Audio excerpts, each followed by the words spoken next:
Magandang umaga po sa ating lahat. Ito po yung mensahe siguro na pinakamaikli kasi nag-uumpisa pa lang po ako ay it is finished na. Hindi, pero ito po ay isa sa kumbaga ay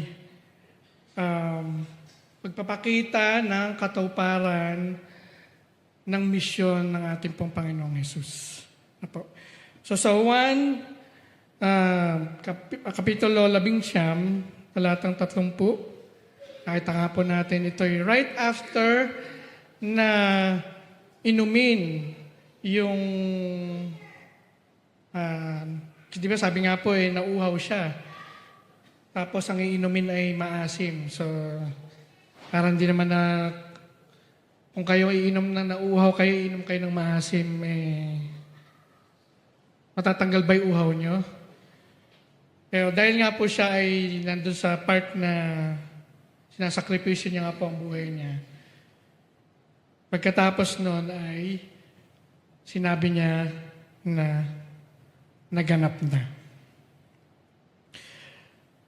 Ang pahayag po ni Jesus na ito ay hindi lang po basta pahayag ng pagtatapos, kundi isang pahayag ng tagumpay at pagkatalo ng kasalanan.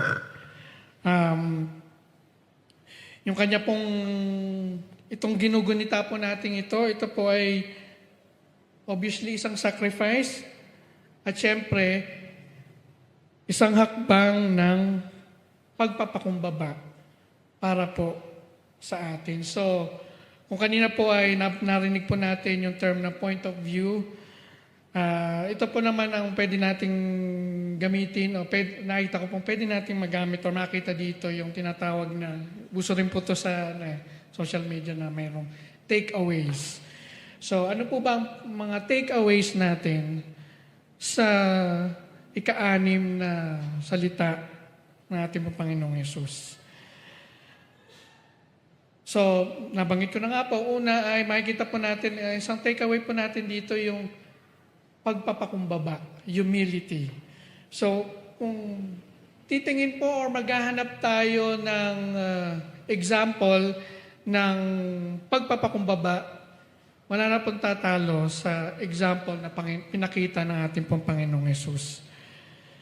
Kasi kita naman po natin sa huling sandali ng kanyang buhay ay pagpapakumbaba ang kanyang ipinakita. So sa panahon po ng Kwaresma, or Semana Santa, of course, gaya nga po ng ginagawa natin at the moment, tayo po ay nagbubulay-bulay, nagninilay-nilay sa panahong ito. Hindi para malungkot, kundi i-celebrate, alalahanin yung naganap na sakripisyo ng ating pong Panginoong Hesus. Ito rin po yung pagkakataon natin bilang mananampalataya na sundan yung mga hakbang ng ating pong Panginoong Hesus sa kanyang pagpapakumbaba. Kasi nga po sa bawat hakbang ng ating pong buhay, mananampalataya, ito po yung number 1 na hamon sa atin, na maging humble. Magpasakop sa kalooban ng Diyos at magsakripisyo para po sa ating kapwa. Ang unang pong takeaway na pwede pong makita dito in relation doon po sa mga steps or hakbang ng pagpapakumbaba ay una, pagtanggap ng buhay na may kababaang loob. With humility, tatanggap po natin ang life. Sa nakita naman po natin, example natin pong Panginoong Hesus, sa kabila ng kanyang pagiging Diyos, pinakita po natin pong Panginoong Hesus ang tunay na kahulugan ng kababaang loob. So all throughout sa ministry po natin pong Panginoon, kahit nga po yung pagkapanganak ng Panginoong Hesus, may nakita po ba tayo nung grand or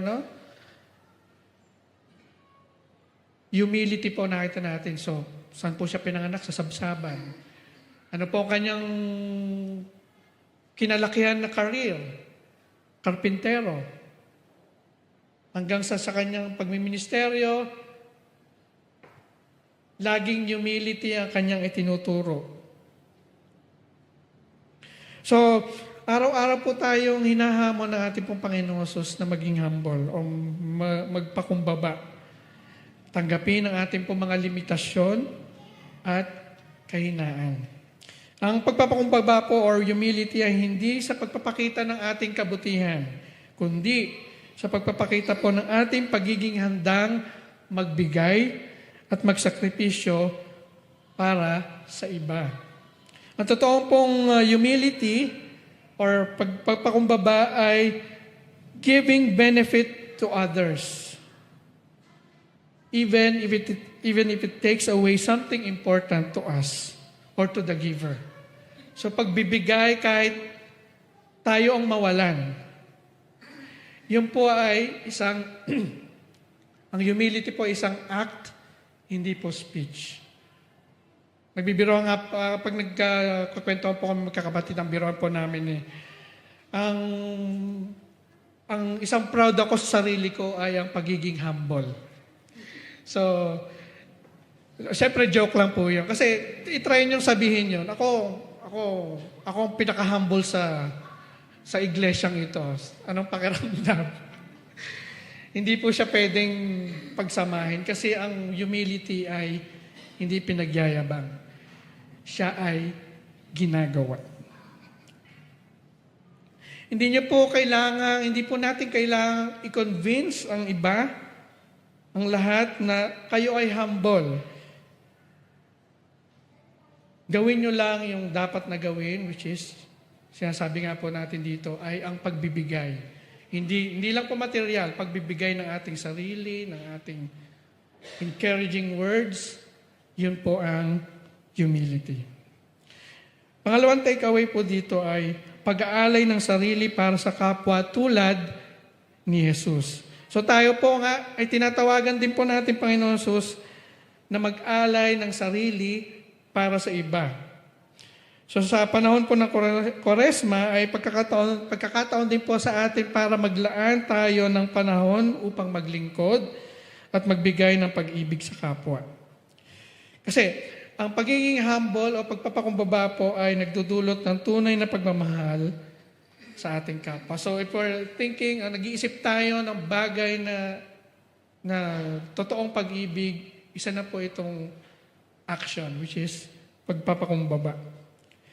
Pagtugon sa mga nangangailangan at hindi sa ating mapapakinabangan lamang. Yung hindi ba tayo gagawa ng kabutihan sa kapwa na meron tayong motibo na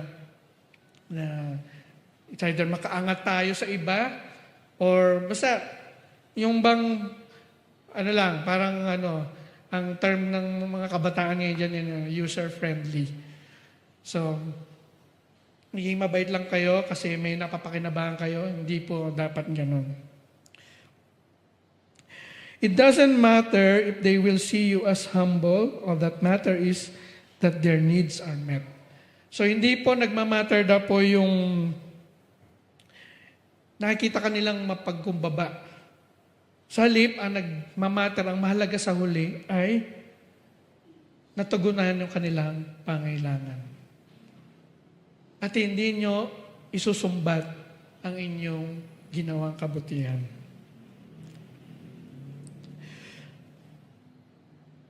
So if that happens, sabi po dito, then it is done rather than it has just been merely said. So kung nagawa daw po natin ang pagpapakumbaba, yung act ng humility, hindi lang po siya nasabi. Kaya po dito papasok yung sinabi ng Panginoong Hesus na natupad na, hindi nasabi na. Pangatlong takeaway, sabi po dito ay pagsunod sa landas ng sakripisyo. Ang sakripisyo po ni Jesus ay ang pinakamataas na example, gaya nga po ng nabanggit ko kanina, pinakamataas na example ng humility or pagpapakumbaba. Hindi po natin kailangan magpapako sa krus. Yan, malinaw po. Hindi po natin kailangan nahampasin ang sarili natin sa likod or magpahampas tayo sa iba para lang masabi na tayo ay naghirap din, kagaya ni Jesus. Hindi po natin kailangan gawin yun. Ngunit tinatawag po tayo upang isakripisyo ang ating mga naisin at kagustuhan para sa ikabubuti ng nakararami. So sa mga maliliit na hakbang ng pagpapakumbaba at sakripisyo, tinutulungan natin ang ating sarili na maging mas maligaya at mas lapit sa Diyos. Pagwawakas po, sabi po sa Philippians 2 verses 1 to 4, sabi dito, "Therefore, if you have any encouragement for being united with Christ, if any comfort from His love, if any common sharing in the Spirit, if any tenderness and compassion, then make my joy complete by being like-minded, having the same love, having one in spirit and of one mind. Do nothing of selfish ambition or vain conceit. Rather, in humility, value others above yourselves, not looking to your own interest, but each of you to the interest of the other." So ito po yung mensahe ni Pablo sa taga-Pilipos na yung humility po ng ating po Panginoong Hesus ang pinaka-perfect, pinaka-best na act ng pagsunod sa ating pong Panginoong Hesus. Yung misteryo po nung incarnation o pagkakatawang tao ng ating pong Diyos ay mas naging totoo at mas nagiging totoo. So, mas naging totoo, past tense, at mas nagiging totoo habang tayo po mismo, tayo na mga mananampalataya, ay ginagawa natin ang humility na pagtulong, pag-reach out sa ating pong mga kapatid at ating pong mga kapwa.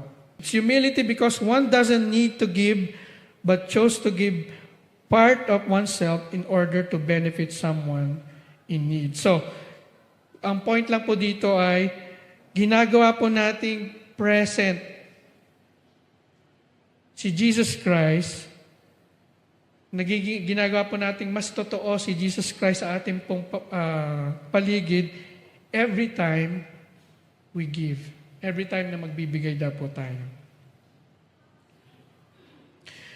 Di po ba napaka-amazing? Kasi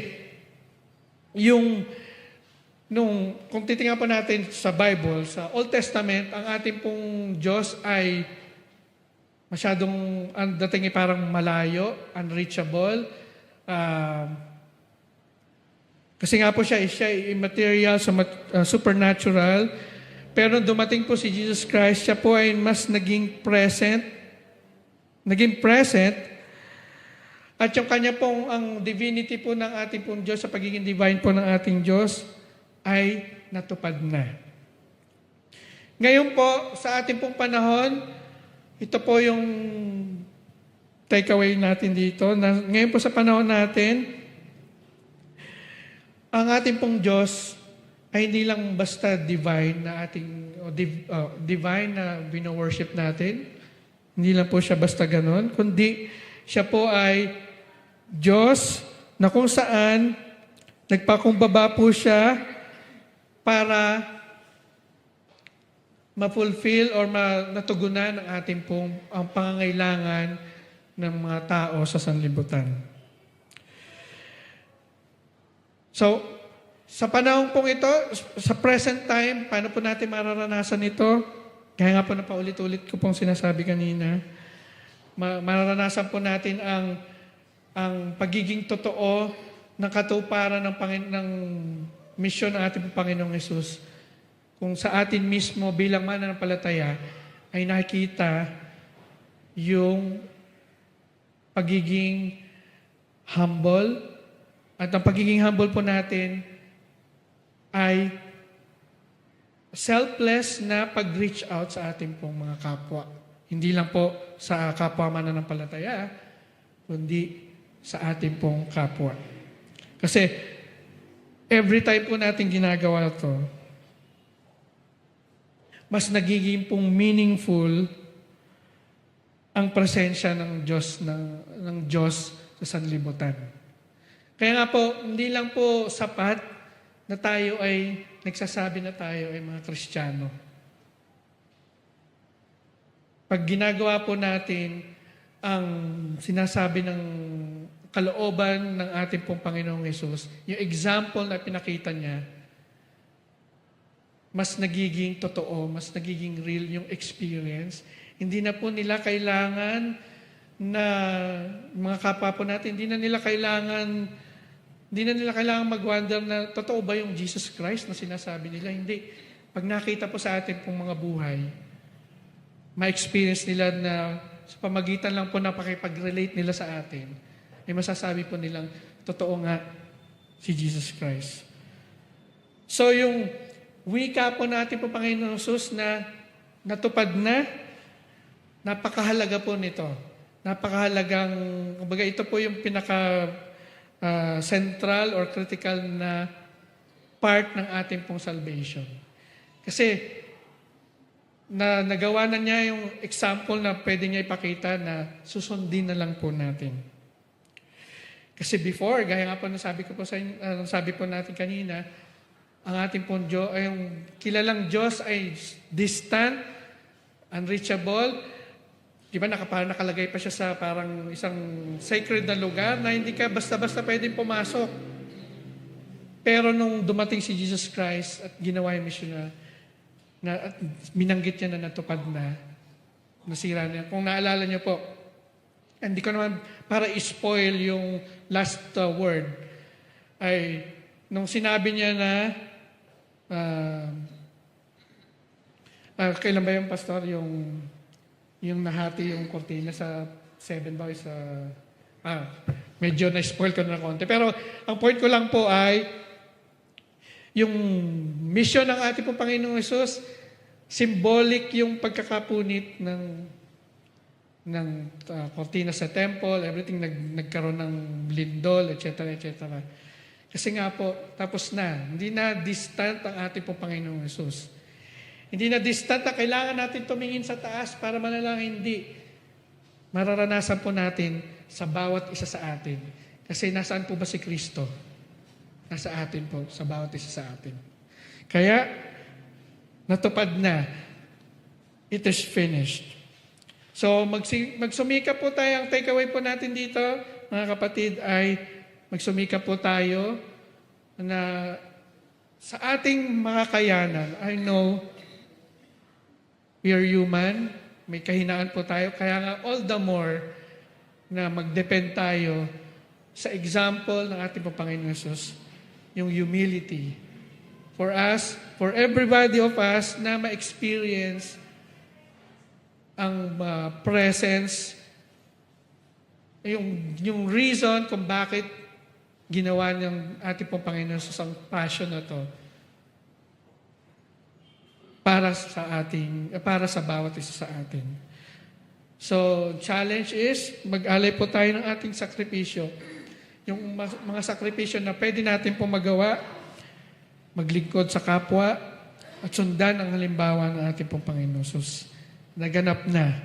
Ang sakripisyo ng Panginoon Jesus ay nagbigay sa atin ng buhay, at sa bawat takbang ng ating pagpapakumbaba, tayo rin ay tinatawagan upang magbigay buhay sa ating kapwa.